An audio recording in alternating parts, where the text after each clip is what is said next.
Beth, just let me know if you have any questions. You can type it in the chat box, or you can save it and I'll answer it at the end of our session. But if you have any problems hearing me or seeing the screen, please go ahead and jump in and let me know.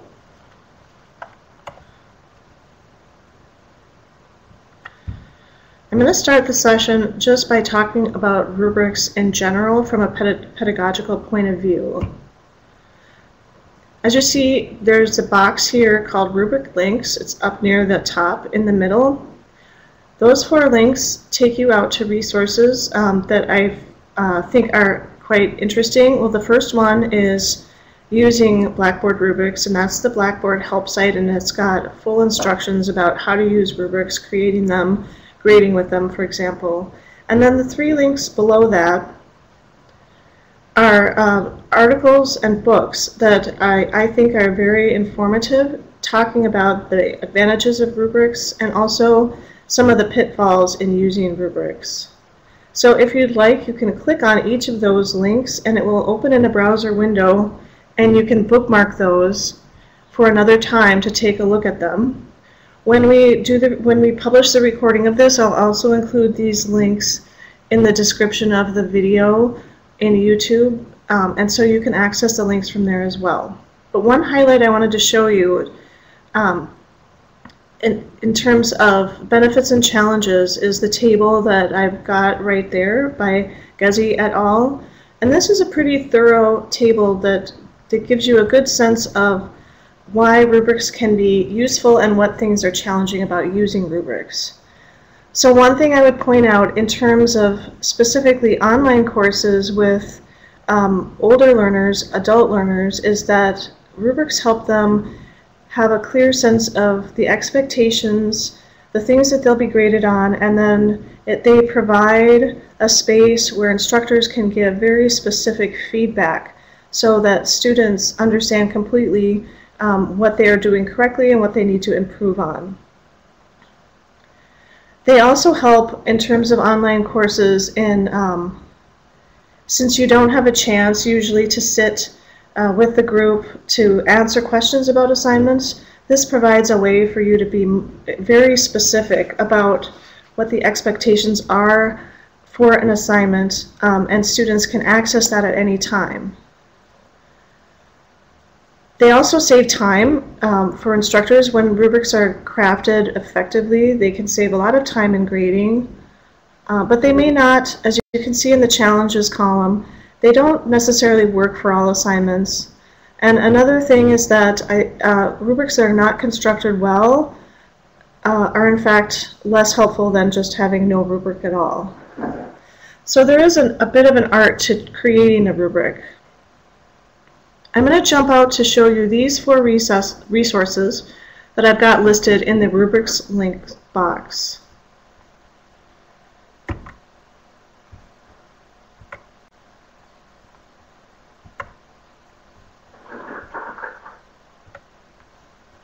So the first resource is the Blackboard help page. And this can be accessed just by going to help.blackboard.com and searching rubrics. And as you can see, there's a video tutorial that shows you how to create a rubric. And then it goes into detail the different types of rubrics that you can create. So there are percentage rubrics, and there are point-based rubrics, for example.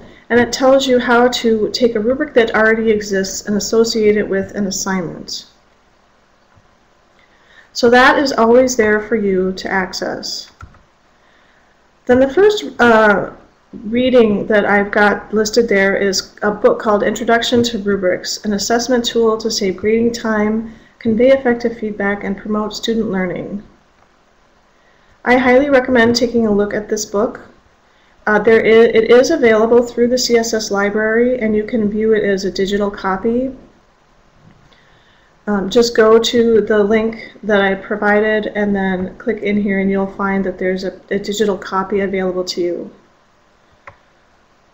The second resource is The development of a discussion rubric for online courses, standardizing expectations of graduate students in online scholarly discussions. This is a really interesting article specific for how to create a discussion rubric in an online course that will promote higher level thinking and scholarly discussions. So I highly recommend this if you're thinking about creating a discussion rubric for your online courses. Then we have rubrics as a tool for learning and assessment, and what do baccalaureate students think? So this resource gives you information about how students responded to the use of rubrics in their courses, and this is also a very interesting resource that I highly recommend. Now what I'm going to do is I'm going to jump in and just show you rubrics in Blackboard. So I've created assignments and I've created 3 different types of rubrics for each of these assignments, and what I'm going to do is show you what this assignment would look like for a student. So I'm going to go up here and click the student preview mode, and I'm going to go to where I have my assignments. So let's say there's an assignment and I want to see what's the rubric for this assignment. Oh, and I've already submitted it, but I'm just going to show you right over here in this box. If you click that, that's the rubric for this assignment. So that will show up to students when they click the link to an assignment. For a discussion, when students click on that, what they do is they go to this grading information button. They click that, and then over here there's this box again on the right hand side, and it pulls up the rubric that they'll be graded on.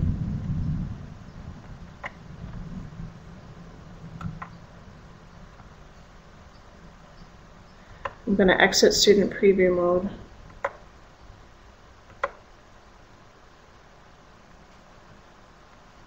And now I can show you what does it look like to grade with this rubric. So for example, I've got discussions that I want to grade and I've used a rubric. I'll go to the discussion and I'll click Grade Discussion Forum. And then I have the list of students who have submitted, and I'll click the Grade button. And as you can see here, it will pull up all the submissions that the student has. And over here in the right-hand column, you can click to use the discussion rubric to grade. I've created descriptions for each of these criteria, and they're all, that I can show by clicking this box. Show descriptions, and I can show feedback boxes. So now what I do as I'm grading the discussion is I go to each criteria and I click on the level that I want to choose, and because this is listed as a point range assignment, I choose from the range between 5.7 and 6. And then if I want to give specific feedback on that criteria, I can type it in right here.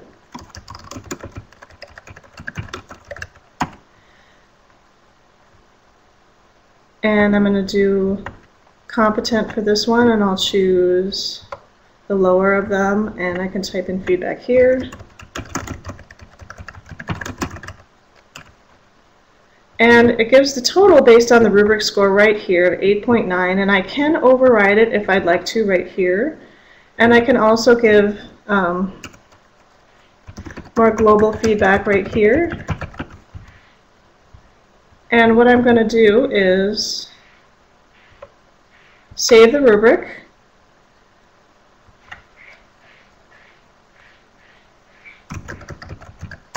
You can also give feedback right in this main box, and I'm going to submit the grade. So now this student has been graded, and what I can do is go back into student preview mode.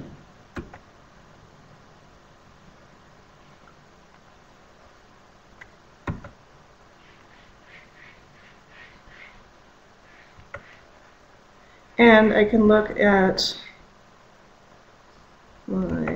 what's been graded, and I see my discussion has been graded.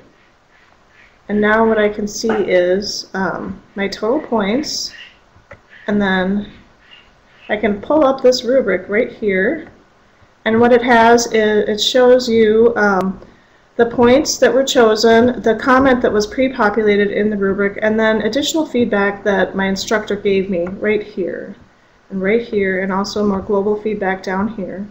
So this actually provides a really thorough way for an instructor to give very specific feedback on how a student is graded.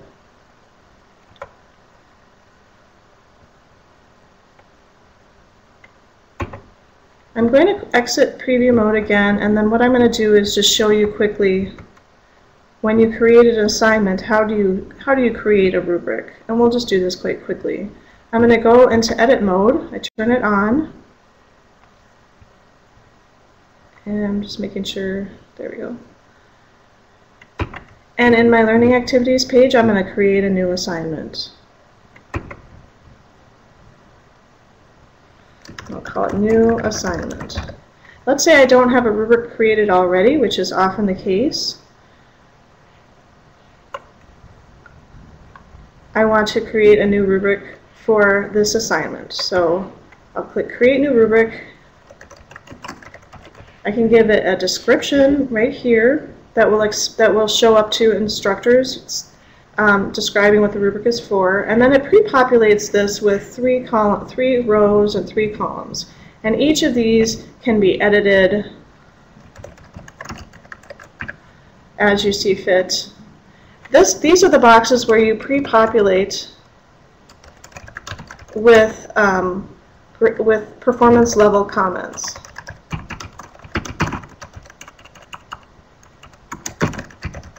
And these would get saved and show up to students when they view a rubric. You can also add columns here, add rows, and you can change a rubric to have no point value at all, and it would just have 0 points, but you could use it to give non-graded feedback to students. For example, if students are submitting drafts of an assignment, you can do points, point range, percentage, and percentage range. So let's say I've liked this rubric and I submit it. The next thing that you need to do is, if you want your students to be able to see the rubric before they're graded, you need to go over here and do the show rubric to students.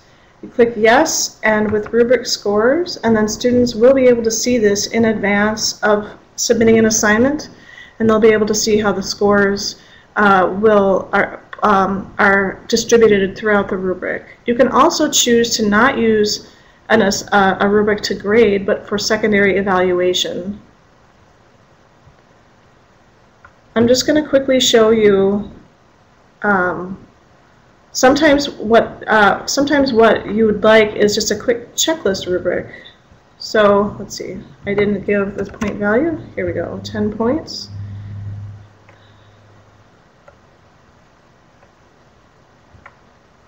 So for example, if there's a worksheet and all you want to do is check that students did or did not do a certain component of it, I created a checklist style rubric here, which basically, I'll show you.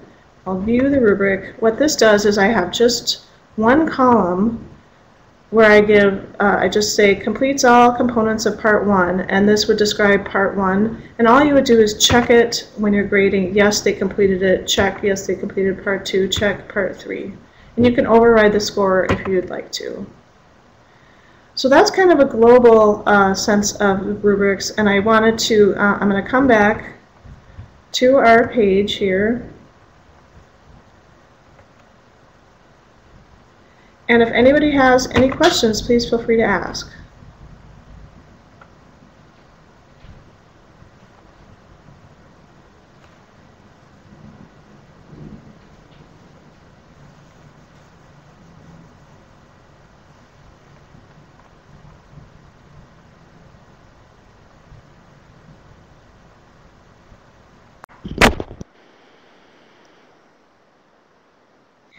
Beth, go ahead. I might have asked you this previously, but with the discussion rubrics, can the students see those prior to completing the discussion?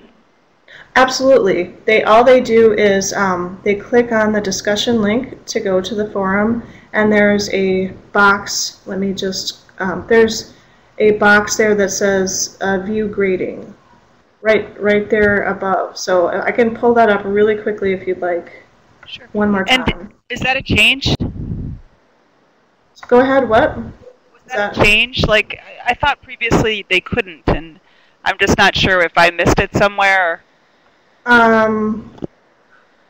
You know, this has been here for a while. So, you know, maybe at some point a couple years earlier it wasn't here, but let me just do this. Sorry, I have to go into the student preview mode and I'll show you. So here we go. So here's my discussion link, and grading information is right here when you click on the link. And that will just, for the student. So this is the student preview mode. This is exactly what a student would see. So I've already submitted something, but when I click to view the grade details, I go over here and there's a rubric. It's kind of an incognito little button over there. That might be why. Okay. Some students have trouble finding it, but if you just, you'll be able to see it by just entering student preview mode, and then if you can just tell your students, hey, look for the little box over on the right. Yeah, absolutely, and then they can see it. Okay, awesome. Thanks. Yes, you're welcome.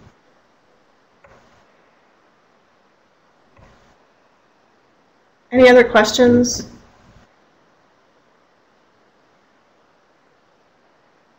I will leave the room open for just a minute if you wanted to click on those links that are provided there. But for the moment, I'm going to stop the recording. Thank you for coming, everyone.